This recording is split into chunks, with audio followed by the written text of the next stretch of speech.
Sa mainit na panawagan sa mga sumusuporta kay Vice President Sara Duterte na kanilang isinisigaw na lumantad na po sa publiko si Vice President Sara Duterte para suportahan ang mamamayang Pilipino na gusto na po na baguhin ang sistema ng ating pamahalaan, mga kadol, ng ating gobyerno.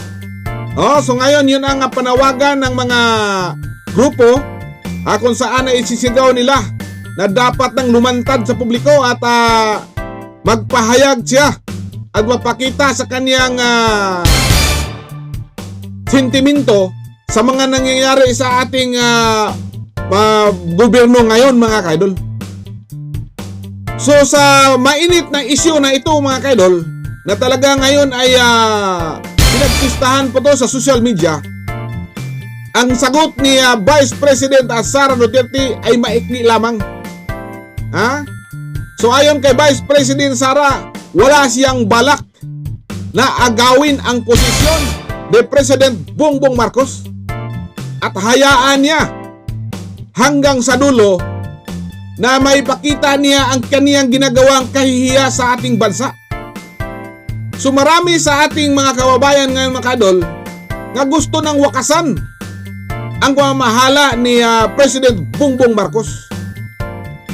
Pero si Vice President Sara Duterte, dahil po siya ay abogada, mga kaidol, at alam po niya ang batas at alam po niya ang kahantungan kung sakali ay tumayo siya sa publiko para akayin ang mga tao.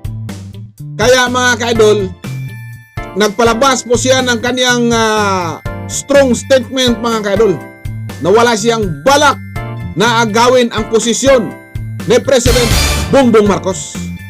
So para matunghayan po natin, mga kaidol, ang kaniyang pahayag, panoorin po natin si Vice President Sara Duterte. Gusto agawin yung posisyon ni Bongbong Marcos. Gusto ko makita ng taong bayan hanggang sa dulo kung gaano walang hiya si babae. So sa ganyang statement, mga kaidol, ay ating maintindihan na talagang titiisin natin hanggat pagdating ng 2028 para po sa presidential election, mga kaidol.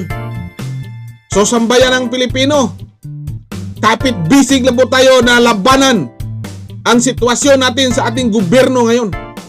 So kayo na ang bahala anong magiging opinion po niyo nito, mga kaidol. At huwag ninyong kalimutan na magbakas kayong comments, mag-like at mag-share sa ating video na ginagawa, mga kaidol. Sana hindi kayo magsawa